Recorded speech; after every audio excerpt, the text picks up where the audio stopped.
Happy Friday, North Texas. I'm Scott. And I'm Alicia. And today is Friday, May 10th, and we are bringing you a very special episode.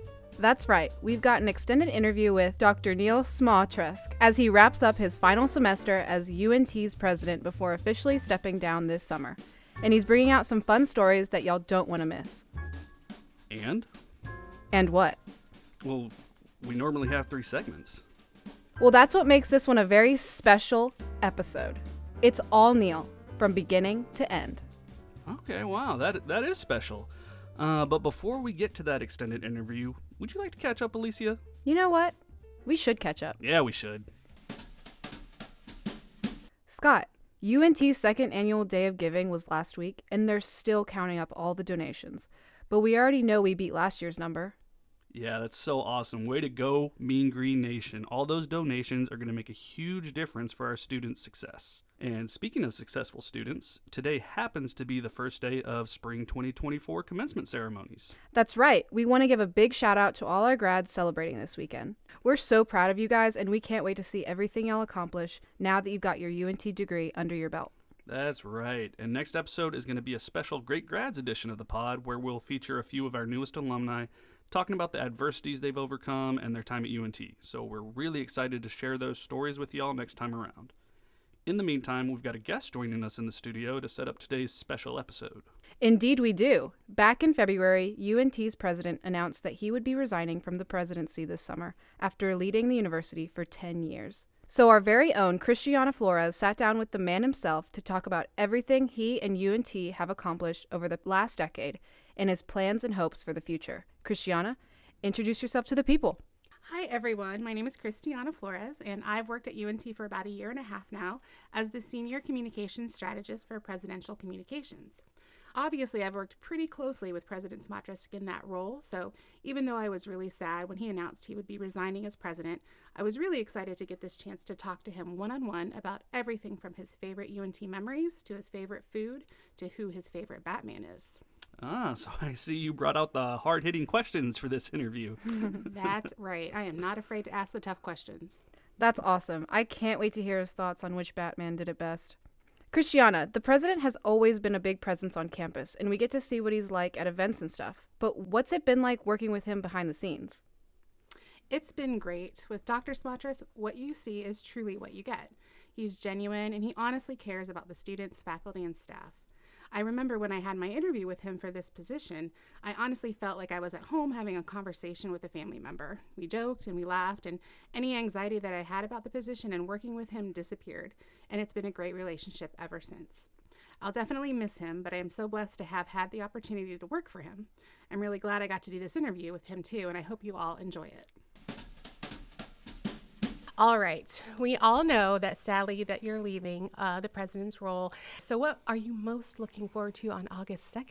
Well, on August 2nd, I'll be coming back from a vacation with the family. Oh, nice. We have all the grandchildren and our children at Lake Coeur d'Alene. It's one of the most beautiful lakes in the country. Wow. Where's that at? Up in Idaho. Oh, wow. And so we'll be, out in pontoon boats, tubing and fishing and just having fun as a whole family. That's awesome. So when I come back on August 2nd, I'll be ready to hit the ground running in my new graduated state. Awesome. And that's one of the questions I have. So we know that you mentioned going back to faculty. Do you know any more specifics on kind of what you'll do? Or are you still thinking about what your role will be or what you'll teach? Our provost and VP for research, Mike and Pam, are still kind of polishing out the fine details, but it looks like initially I'll be preparing to get back in my faculty role, learning all those things I have no idea about, like faculty information system and all the rules and regulations for being a faculty member, how to use Canvas and navigate. So part of it will be learning, again, the modern technology that we use. Right. Part of it will be working innovation and commercialization. Right now, we're short-staffed in that area. It's a big push on a national level. Mm-hmm. We don't commercialize and do technology transfer as good as we could. Right. Something I wish I would have spent more effort on. So I'm going to roll up my shirt sleeves and start working with people to start small businesses and to build more licenses and patenting and so forth. That's awesome. Small businesses are important, so that's wonderful. I'm sure you'll be a long line for your class, probably a wait list. All right, so going back to your family, how does your family feel about your UNT fame when they see everything going on, all the articles and things about you? What do they think about it? Do they see you as famous, or they're like, oh, that's just Grandpa Neal? A little of both. Yeah. I think they recognize that being a president is the position, but of importance. And that because of that, I have to do a lot of things that they get to, enjoy, like going to football games or basketball games Right. or certain events that we have. But really, to them, I'm dad or I'm grandpa. And the kids don't quite absorb all that. All they know is every once in a while they get to meet Scrappy. That's awesome. All right, so going back to, UNT, what's one thing that you're most proud of during your time, if you could think of just one thing? There's a lot, I know. Yeah, I mean, there are so many things that are achievements, but they're all done with a team. Yeah. And I think, you look at Frisco or becoming HSI or becoming Tier 1. But the thing that I'm probably most proud of is that we've established a strategy for how we care as a campus. And that caring is making sure we kept tuition down and kept it affordable to come to school here, making sure that we were really emphasizing student success and how to take care of like first generation and our minority majority population and career and professional development. Those are the pillars that I think we've built the university around, and they're embodiments of what it means to care and be a student-centered campus. So that culture is something that I really value. Yeah, definitely. And I can, not being an alum or not being from here, I can feel it too. So that's definitely something to be proud of. And then on the flip side, what's one thing that you wish that you could have done differently or better, perhaps, during your time? Yeah, I mean, there's so many things that are still works in progress that we haven't really done as well as we could. I wish we could have had more residence halls because it really matters, especially when you look at rents in Denton. I think the other thing is something that I mentioned to you earlier when we were talking. We have really grown our research, and I wish I could have done it a little faster, a little harder, but we just didn't have the resources for it. Mm-hmm. Now the table's set. We've got a new STEM building coming in. We're going to finish a renovation of SRB. We're probably going to be doing some other renos out around Discovery Park that'll really expand our research capabilities. So whoever comes in next is going to have a great opportunity to really grow funded research. Okay. But what we don't do very well is take that research and move it into the community in the form of licenses and corporate interactions and commercialization. So it's something I wish we'd done better. Mm-hmm. It's something I want to take a personal hand in as I step down into a faculty role. Right. All right. So, going back to your family, I kind of know the reason, a little bit of the reason why you chose to come to UNT in Denton was your family. So can you tell me a little more, can you tell the audience a little bit more about them and what was what was their involvement in getting you to become a UNT? Well, there's a fun story. When I was being asked about this job and interviewed, we had just experienced the birth of our first grandchild, Sydney. Oh. And it was special for us. The first grandkid's always, the one that sets the bar. Right. Sydney was born about 3 months before I accepted this job. And the pull to come back to Texas was really strong. I bet. So when they called and said, would you be interested in this position? I went, yes. Yeah. Well, and there's even a big story there, which is pretty funny, but we can do that later. So as we accepted the job, there was a big article in the Las Vegas newspaper with a picture of baby Sydney saying why a 3-month-old is causing us to lose our president. Oh, no. So she got a bad rep right off the bat, huh? Oh. But so, no, Sydney's got to be, she's 10 now, right? Yeah. And you've got 4 more grandkids that came after, right? Yeah. Oh, that's so it's awesome. great. It's a 2 of them live up in the Tacoma area in Gig Harbor, and 3 of them are in Argyle, 10 minutes away. So we get to see them every week, sometimes multiple times a week. Nice. Going back to, this is more Denton, since we're on the the track of Denton. You're well traveled. You worked in many different states, of course. What is so special? What makes Texas special, specifically Denton, to you? Well, I've lived longer in Texas than anywhere. The first time I lived in Texas, I moved from Buffalo to Austin to be a PhD student, and then ultimately to the Port Aransas Marine Labs, which I loved. They were wonderful, wonderful times for my wife and I. From there, we moved back up to the University of Pennsylvania School of Medicine for a postdoc, and then back down to UT Arlington for 23 years. Oh, wow. University of Hawaii for a few years, University of Nevada, Las Vegas, and then the pull back to Texas. So all told, I've lived in Texas, I guess, about 40 years. Oh, wow. So that might not be quite right, but it's pretty close, longer than any other place. Right. Love the people, love the warmth, and of course, Texas is, way cheaper than Vegas or, like the California kind of places. And Hawaii, I imagine. Yeah, way cheaper than Hawaii was. Yeah. But, yeah, it's the people and the friends that we had here. And I'll say that's still true today. We aren't planning on moving anywhere. Oh, that's good. Good to hear. Well, I always wondered, too, and I think you spoke about this in previous conversations, what in the world made you leave Hawaii? Hawaii is first of all, Hawaii really is paradise. Yeah. So let's be clear. Right. My friends would call me up and they'd say, well, what's it like in Hawaii? And I'd say, perfect. It'd rain a little in the morning, it'd rain a little in the afternoon. I'd get up in the morning and there'd be clouds pouring over the ridges from the windward side of the island, almost like waterfalls. And in the afternoon, there'd be rainbows and sometimes double rainbows. Wow. I mean, it's truly remarkable. Yeah. The temperature was never colder than 65 and rarely warmer than 85, although I hear it's a little warmer now because of climate change. Right. Every day was beautiful. I was about, 5-8 minutes from the beach. It was closer to the beach than it is from the university to my house. Wow. And you surfed too, right? Yeah, I loved, and that's what I thought I was a surfer. Yeah, so I'd go out and I had a big old surfboard, and I'd strap it on top of my little Honda CRV, and I'd head out to where the big waves were. And A, the big waves are scary. Yeah, okay, they look like and it. B, when I saw the Hawaiian surfing, I went, I am not a board surfer. They were really, really good. Yeah. And so I began body surfing, and I loved body surfing. And there's great body surfing beaches where they're not good for board surfing, like Sandy Beach.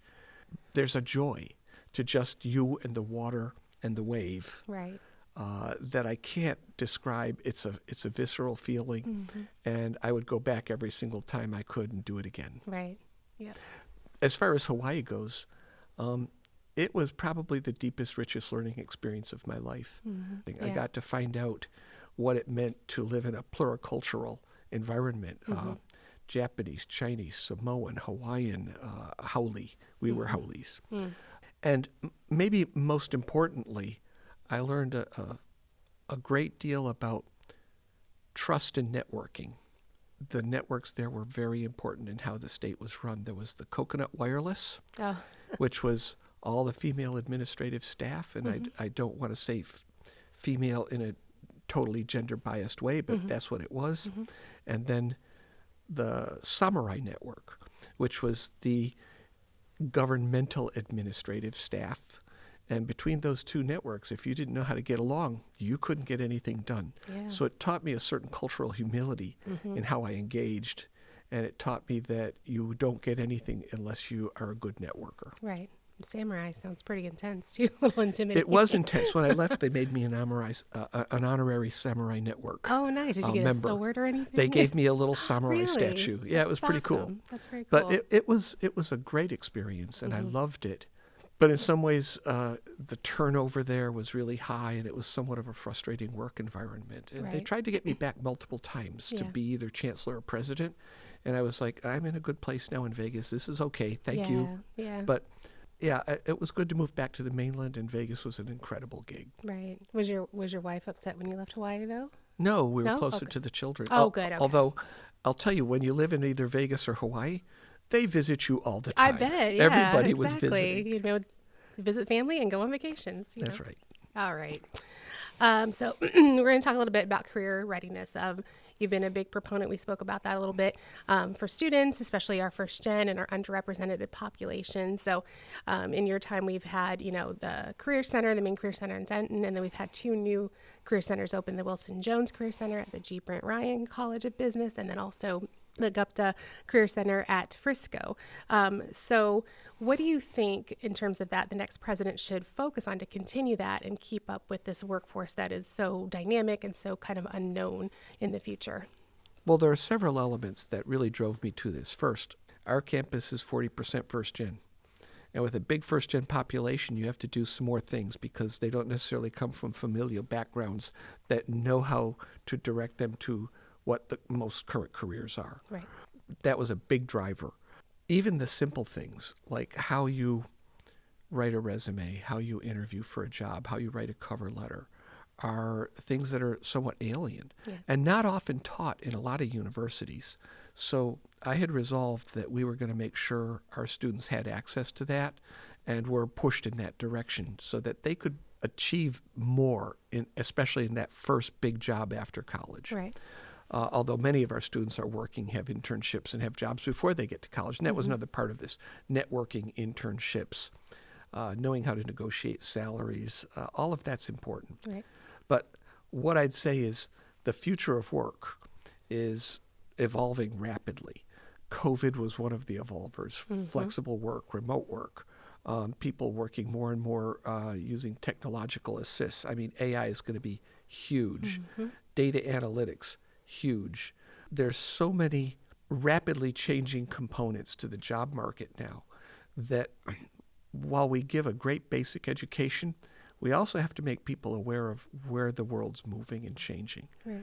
And I would say that's especially difficult because universities kind of teach the same way they've taught for like the last 300 or 400 years. No kidding. Right. Maybe 1,000 years. You know, we stand up and profess and teach cognate areas, but we don't really necessarily teach the fastest moving societal changes. Yeah. So I can't imagine anybody in a modern university, especially a mega university like UNT, who doesn't want and wouldn't want to make sure that we're paying close attention to the regional economy, to the demands of the job market, to what drives Texas as a state to being the 8th largest economy in the world, Right. and make sure that our students have every advantage going forward. And I got to say, that's one of the things I am most proud of. Yeah. That was trying to really systematize career and professional development for every student. Yeah. Doing it at scale is not something that I've heard of in any really large university. Yeah. So going back to some personal things. So we talked a little bit about surfing and some of your hobbies. So what are some of your other hobbies that you do in all of the free time that you have? You know, I used to have a lot of hobbies, and I have to say that job of being an administrator is all consuming. Yeah. It kind of takes over your life, and it's not always in good ways. Right. You know, yeah, I'm a swimmer, and I still love swimming. I was a avid photographer and was a photo minor in college, and I still love photography. I just don't. To do it well takes hours. Right. And you have to learn all the new technology, all the Adobes and everything, Yeah. which you are all so good at here. So at some point, I'll probably go back and reteach myself modern photography and how to use the tools that are available. But I have some pretty fancy cameras and some really long lenses. And so, yeah, going out and getting a little bit more immersed in that would be fun. Right. I love cooking. I love cooking. I'm not all that great at it, but I certainly don't mind experimenting and trying new recipes and, you know, Sunday dinners with the kids. So, and travel, of course, I'm not sure it's fair to call that a hobby. It's just everybody loves to travel. Oh, yeah. So those are some of the things that I like the most. Right. And I'm a tinkerer. You know, I grew up working construction, and so, you know, I have a kind of a handyman background. Yes. But those are all things that I enjoy. And the question is, once you've stopped having a lot of hobbies, what do you get back? Right. You know, you have to practice your hobbies for them to become a meaningful part of your life. So I need to maybe make some time and Right. start getting my toes wet Yeah. with new hobbies. But I'll always do some of them. Right. I know you'll continue to be busy as faculty, but hopefully you'll have some more time to get back into the things that you love. So speaking of making food or cooking, what is your favorite thing to make? Do you have any secret recipes to share? Any tips or tricks? I know we talked about your chili recipes. Yeah, I do love my chili recipe. It's well received by the family. I love Asian cooking, and I love regular, kind of everyday cooking. The kind of stuff, we did a backyard barbecue for the kids' birthdays yesterday, Oh, fun. and that was really fun. But yeah, Asian cooking's my favorite for sure. And right now, I want to make soup dumplings because they're awesome.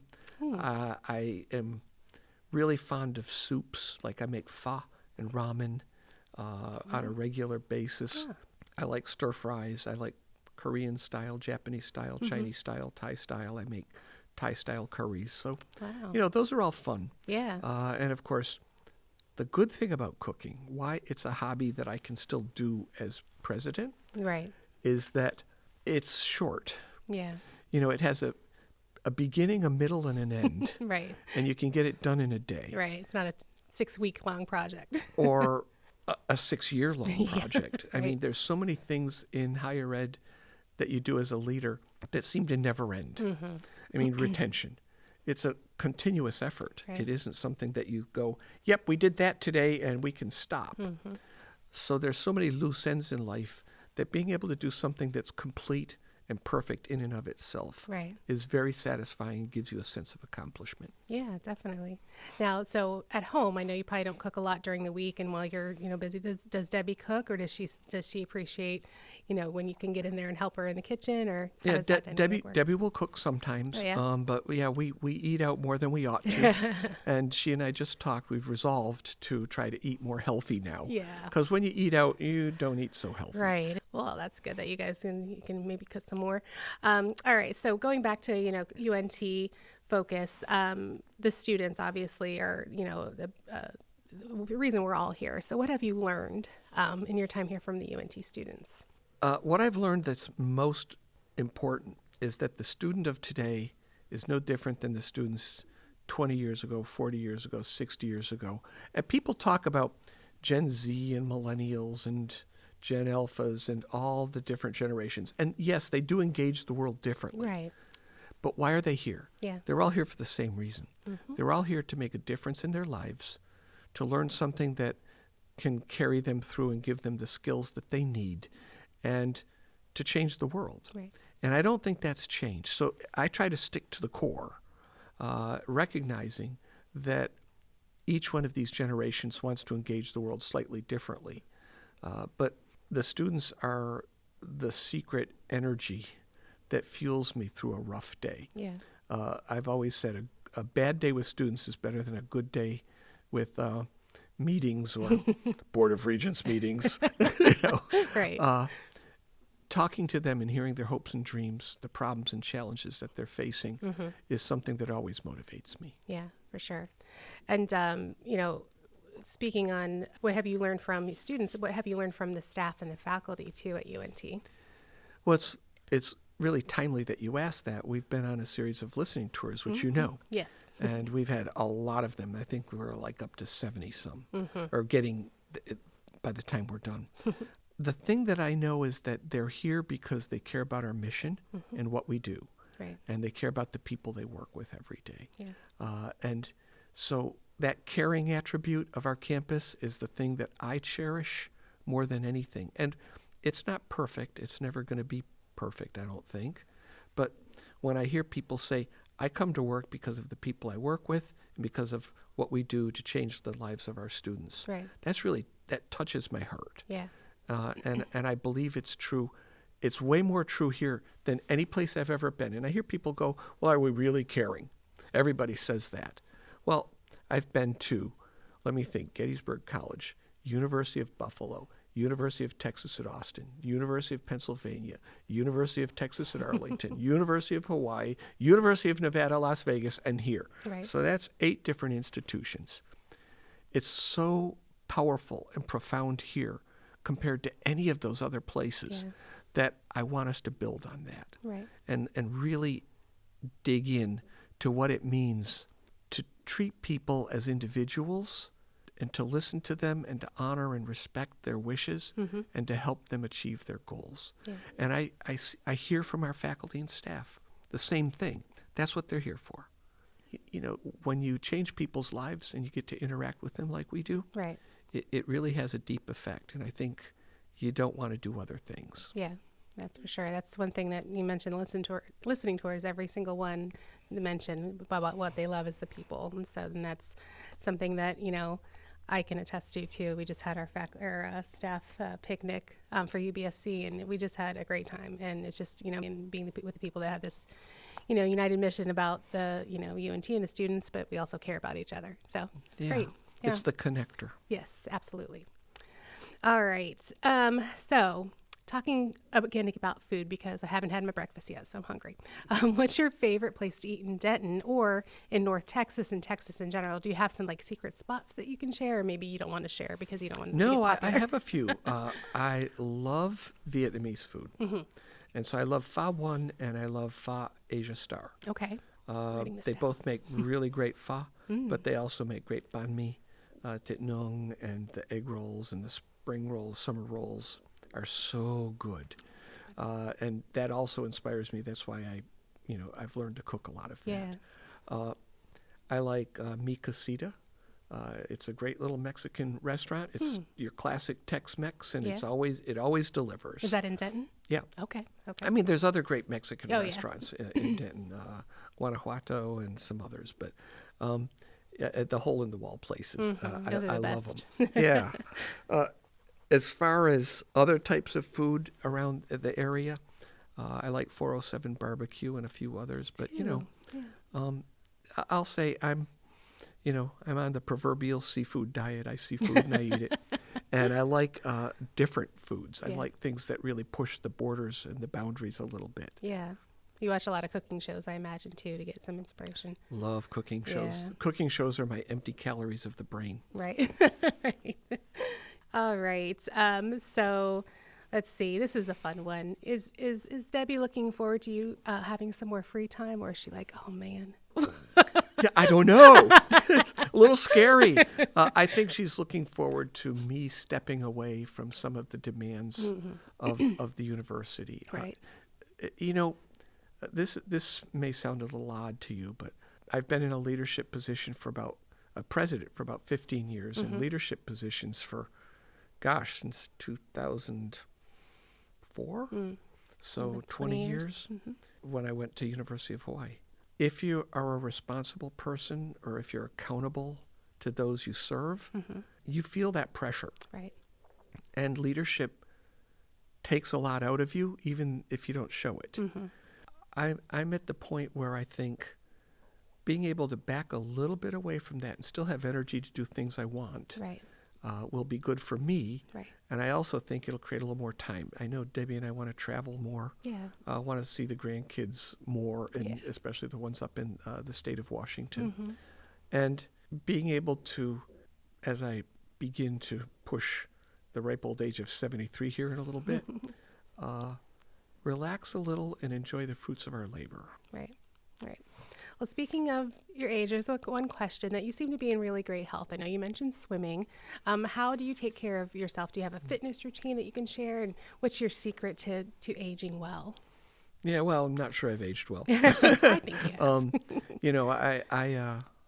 I certainly would like to lose a few pounds. Okay, I think I joined like 90% of the world in that wish, and someday I'll get to that. And I think part of that will be eating more healthy because I'm cooking at home and not getting takeout and all that kind of stuff. Yeah. And I have high blood pressure, and I think I can say, everyone would understand why I'd have high blood pressure. So Yeah, I'm just on a little. some meds for that. But I swim a little, and I try to enjoy life as much as possible. Yeah. And I try to keep a good mental attitude. I'm an optimist. Yeah. And I think all of that together is what's powered me through this and that belief in what we do. But I'm not, I'm not a workout nut. I don't have a particularly great diet.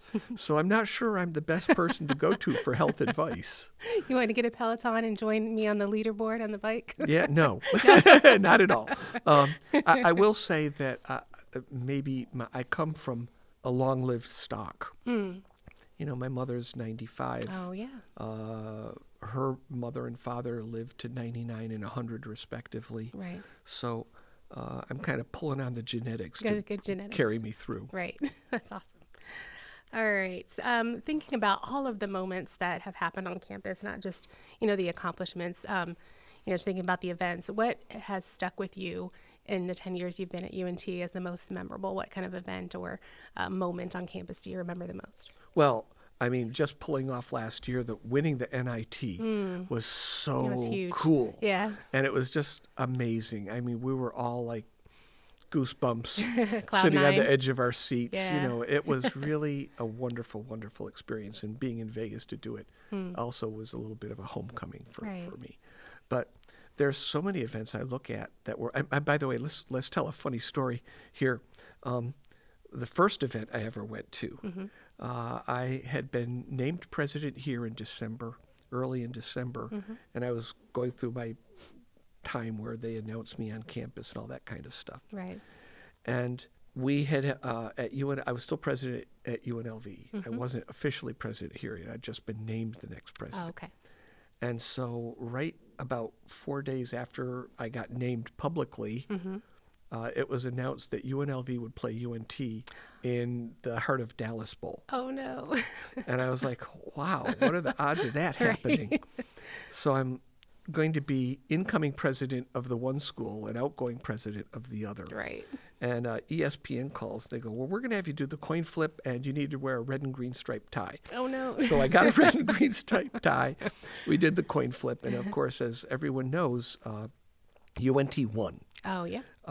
And while it was sad because you have to represent the people who are writing your paycheck, it was also a really happy moment. Yeah. And one of the funniest parts of it was there was a student who was down in the stands as we were leaving. And the student had a sign. And the sign said, "We beat your team, we stole your president." So It's a double whammy. yeah, that was pretty great. But I remember when it was, there's so many highlights. The first, when it was announced that we'd become Tier 1, it was kind of like, yeah, everybody was crazy about that. When we Yeah. became HSI, it was such a big deal. We've had some wonderful legislative moments, like we got the TUF Right. in the last session, and that's going to have a really big impact on the funding at this university. Yeah. So, you look back at those kinds of moments, and they all stand out as kind of the capstone of a lot of hard work by the team Right. to get us to where we were. So, yeah, and of course, last year, become the third largest school in Texas Yeah, it was was kind of big. sweet. Yeah, that was top three. Beating University of Houston, kind of sweet. All right. So, yeah, they're just moments, and really, it's all one journey.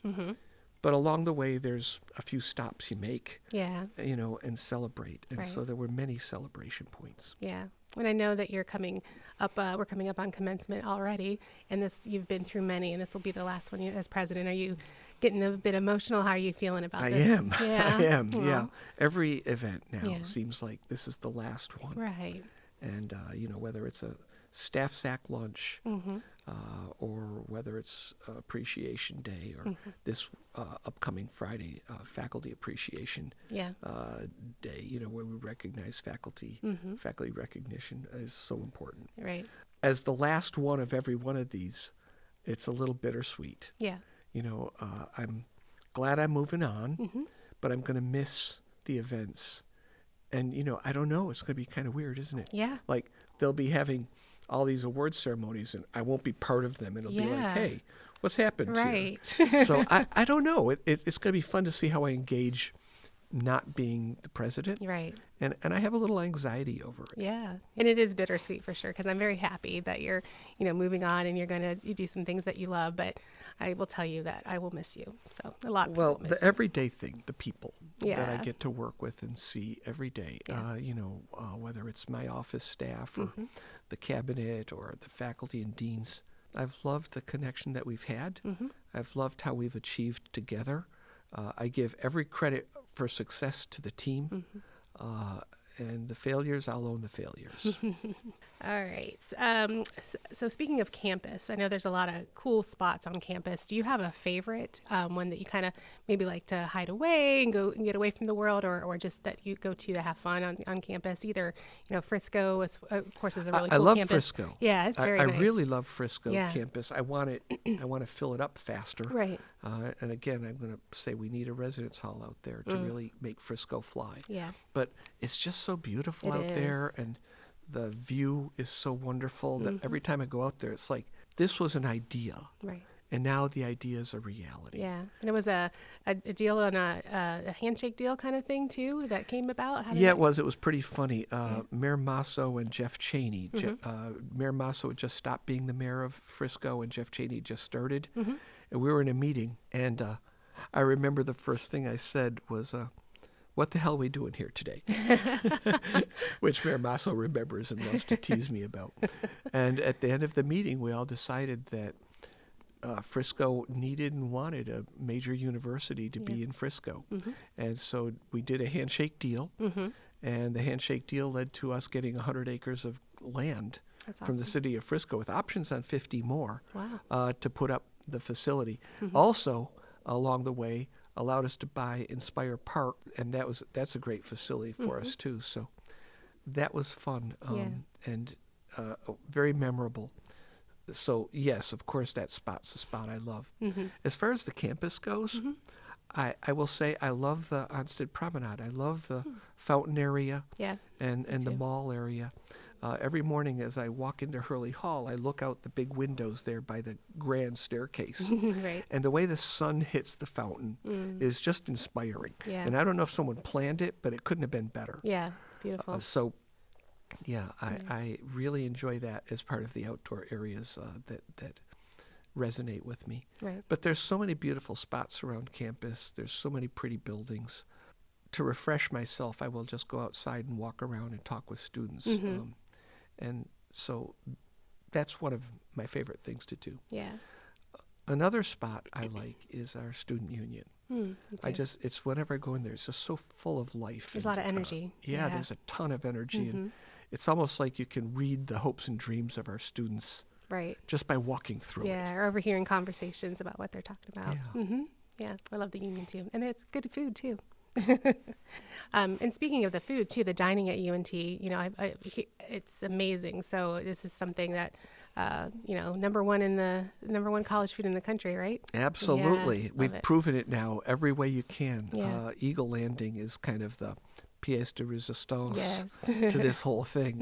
It's great and it's so good. The students go there. We need to start spreading our dining out to the other dining halls. Right? Yes, yeah. But the vegan food at Mean Greens, which is going to be moved to Kerr Hall Right. because it's so popular now, the allergen-free, the fact that we grow 2/3 of our greens hydroponically, organically, Yeah. that we make all of our own baked goods organically Yeah. every morning. I mean, oh my goodness, being self-operated with a great staff of people working under Danny Armitage has led this university to, I think, something incredibly important and part of the reason we've grown so fast. Yeah. Good food. Yes. And creating spaces where students just don't go to quick grab a bite of unhealthy food and go, Right. where they socialize and interact, and where those lifelong webs of friendship and Yeah. bonds form. Right, absolutely. Yeah, and we love Eagle Landing. I take my girls there. They think it's the coolest thing that they can just go up and get as many brownies or whatever from Clark. Like, can we Yeah, get more? Clark Bakery. Yeah, I'm like, well, you have to eat some healthy food too. So speaking of my children or the children of the future, what do you hope? What are your hopes and dreams for UNT for the future generations? For my kids, for your grandkids, if they would attend here, what do you hope it looks like? It is a really serious question, actually. I mean, we've been through some things. Yeah. COVID. Yes. And our university came through, I think, better than an awful lot of universities did. Our enrollment continued to grow. That's amazing. And yet, when I look at COVID, it really hurt the learning outcomes of our students. Yeah. So we're seeing students who are unprepared for math, unprepared in language, who, because they were remote, don't actually know how to engage learning, their accountabilities, how to interact in classrooms, even how to socialize in some cases.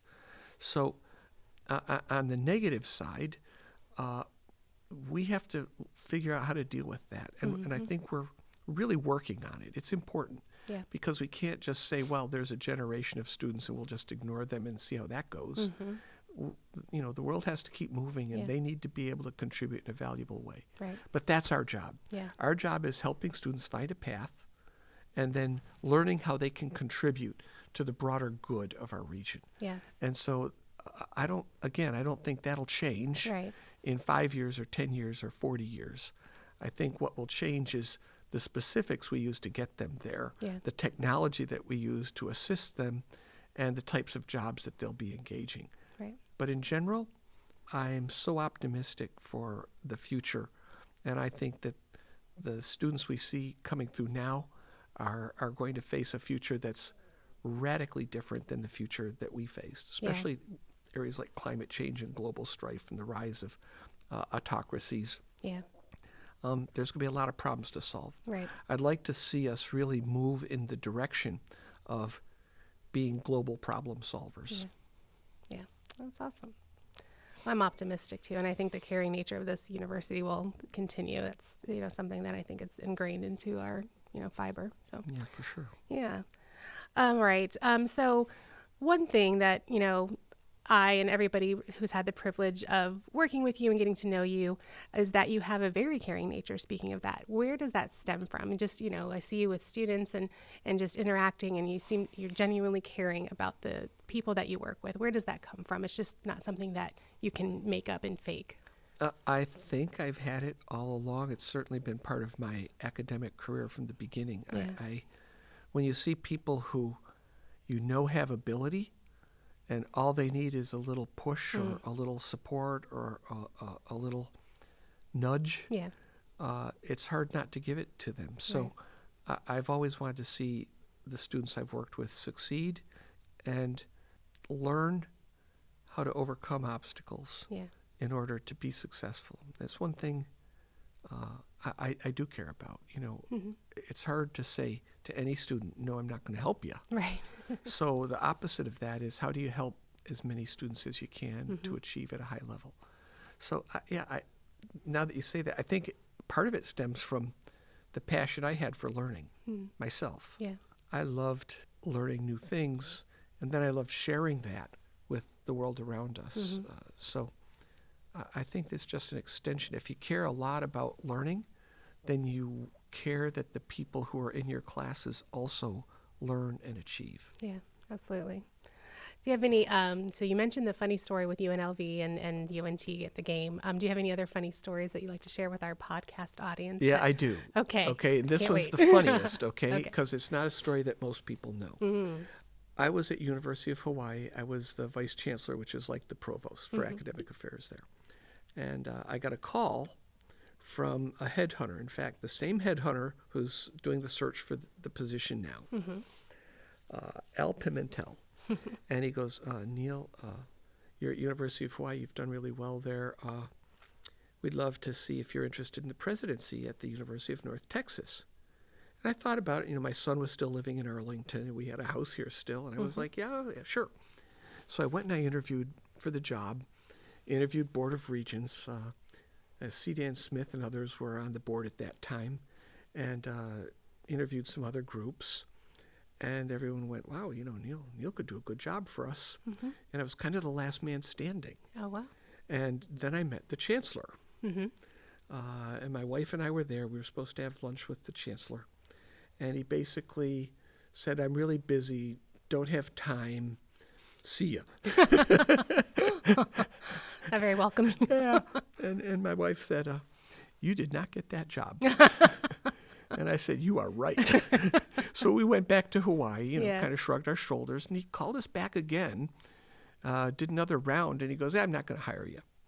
I went, okay, well, yeah, I learned if it's not meant to be, it's not meant to be. Yeah. I was in a great gig, so that was okay.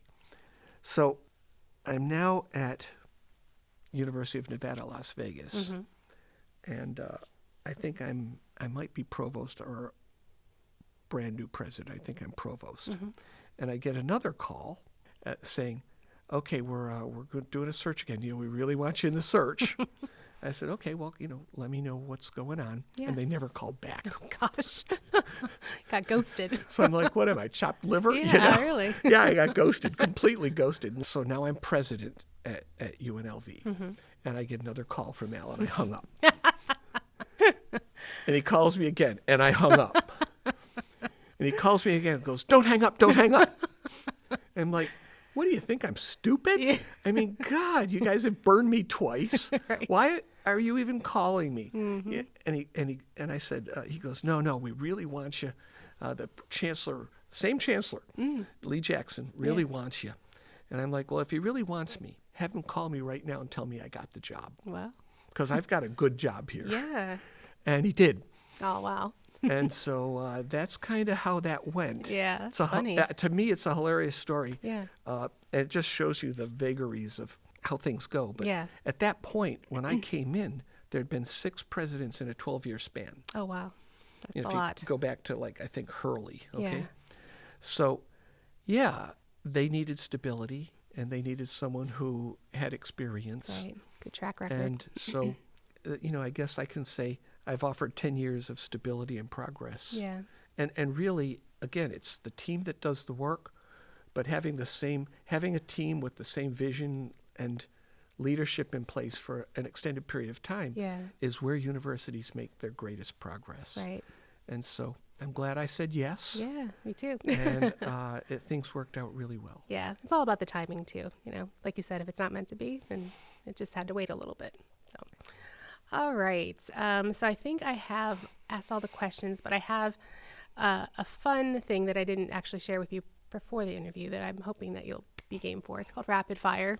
And so, first thing that comes to your mind when I ask these questions. So, favorite color? Yeah, you're not going to like this one. Uh-oh. Not green?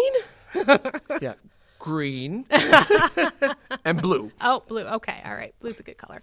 What is your favorite song Wow. or artist? I don't know if I have a favorite song. It's not our fight song? I love our, you know what? This is the only school where I've actually learned the alma mater. Oh, yeah. So I love our alma mater and I Yes. love our fight song. I won't say no, but I guess I have to say it has to be an Eagles song. Oh, yeah. Yeah. So your genre of music is rock? Kind of? Yeah. Classic rock? I would say classic rock. Yeah. Love good. the Beatles. I mean, maybe single favorite song of all time would be Blackbird Oh, by the yeah. Beatles. I Oh, love that song song. so Yeah. much. But there's so many great songs out there that There it's is. hard to just pick one and say that's what you're going with. Right. And the Eagles, too. Yeah, we got an alumni, too, so we got a good connection. So, all right, favorite movie. This might even be harder because there's so many movies, too. If I were to give you the more highbrow answer, I'd say it was the Shawshank Redemption or Yeah, something. which is But good. actually, it's Princess Bride. Oh, yes. I love it. I have to admit, I also love the very first Star Wars. Yes. It blew my mind when I saw it. I know that you're well read, so do you have a favorite book? I have a lot of favorite books. Mm-hmm. Someone once asked me what one of my favorite books was, and I answered The Art of War. And it's actually great. It's less about war, and it's actually more about how you avoid conflict. By being prepared ahead of time. Right. So it's pretty great. Yeah. But yeah, I mean, if you want to go back to favorite book of all time, and I look at everything I ever read, I'll probably hearken back to when I was really young, and I read The Hobbit and then the Lord of the Rings series. Oh, yeah. And I just loved it. It was one of those things that kind of changed how I viewed fiction writing. All right, here's a controversial question. Scrappy or Lucky? I'm totally kidding. You don't have to say it. First of all, I think every university has room for a mascot and an alternative Yes. mascot. But I love Scrappy. Yes. Not Who gonna doesn't lie. love Scrappy? And Lucky's, of course, we got to love Lucky as well. Do you have any pets? No, we had a puppy who died at 18, Oh, just about a year and a half ago. Oh, okay. About a year and a half ago. Yeah. It was very sad, and we haven't recovered yet. Oh, yeah. You A think little, she lived with us, got her in Hawaii, Yeah. lived through Vegas and here.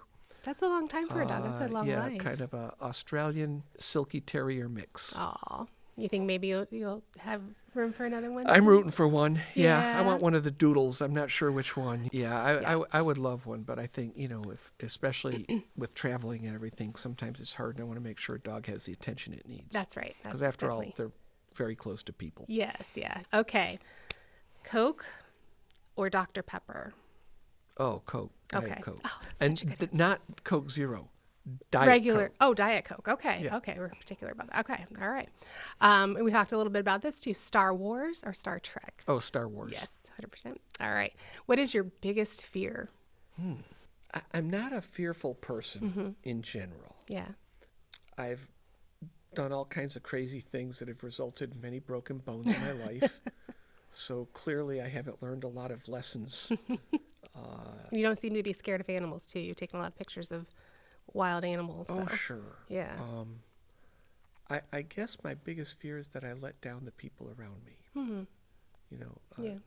That we don't do well, that the university doesn't perform well. Right. And so I would hate to not be good at what we do. Yeah. Yeah. And of course, I always have fear for the safety and security of, my family. Yeah. Absolutely. Okay. Here's a fun one to end it on. Who played Batman the best? Oh gosh, I'm trying to remember his name right now. The guy who did Beetlejuice. Oh yeah. I can't What's his remember name? now. Help me. Michael Keaton. Michael There Keaton. we go. I Yes. don't know why I really liked him, and I know Yes. there's great Batmans, and there's a whole. I mean, we could say. I just think Michael Keaton brought a really weird little, ironic twist to Yeah. the role. And Jack Nicholson too, paired with him as the Joker. I think. Yes, That's- Jack Nicholson was awesome. Yes, he was. And then I just watched that recently, and the whole soundtrack done by Prince. That's the best. Yeah. So that's a good answer. Prince, awesome. Oh, yeah. Yeah, absolutely. Well, thank you, Dr. Smatresk, for coming and interviewing with us today. We really appreciate it. Everybody thanks you. We're going to miss you as president, but we are so honored that you're staying around and we get to see you. And I hope you have a wonderful rest of your week. Well, I thank you, Christiana. It's been a pleasure working with you. Oh, thank you. And again, this is we're gonna all have to get together because I will miss you all. Yes. Yeah. Go to one of those favorite spots in Denton and show us some of the food around here. So, There you go. Yeah. Awesome. Thank you so much. Thank you. Wow, Keaton, huh? I'm a bail guy myself, but I guess reasonable people can disagree on these things. That's okay, Scott. You're allowed to be wrong. Yeah, Keaton for life. That's right.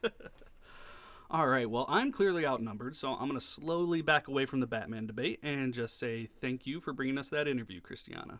Of course. Like I said, I was really so excited to get to do this for the podcast. It was so fun.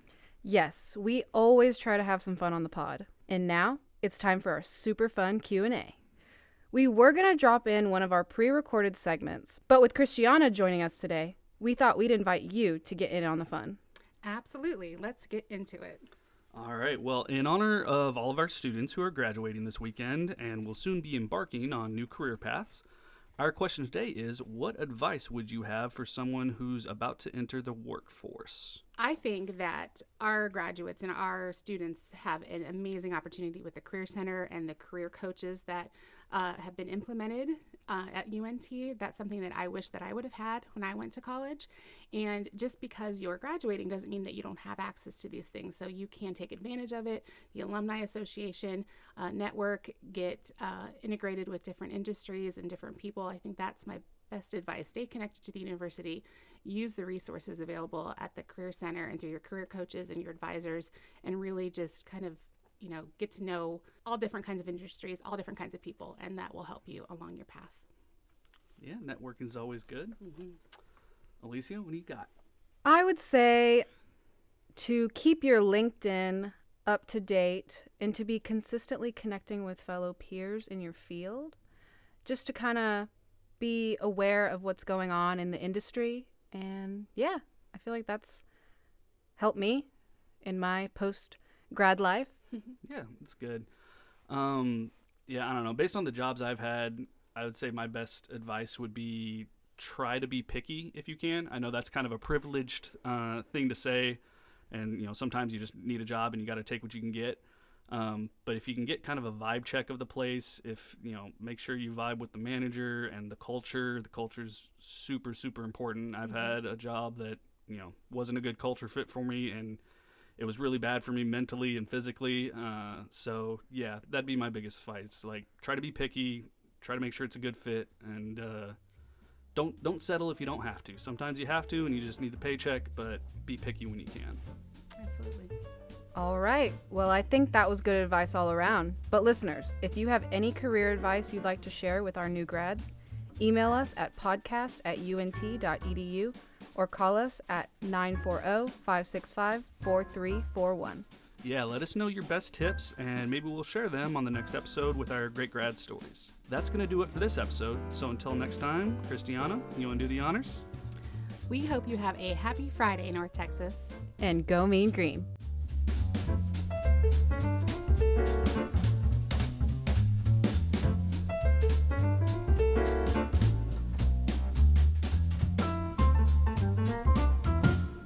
Happy Friday, North Texas is a production of the University of North Texas. Today's show was produced and edited by Scott Brown with original reporting by Christiana Flores. For more information, visit unt.edu/podcast.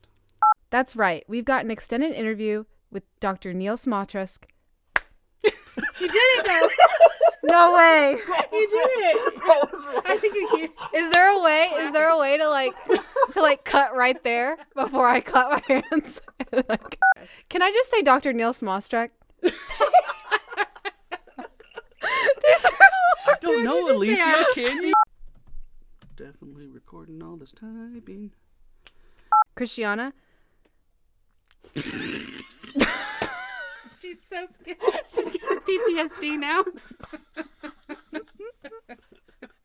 I can't do it. I'm sorry, Neal.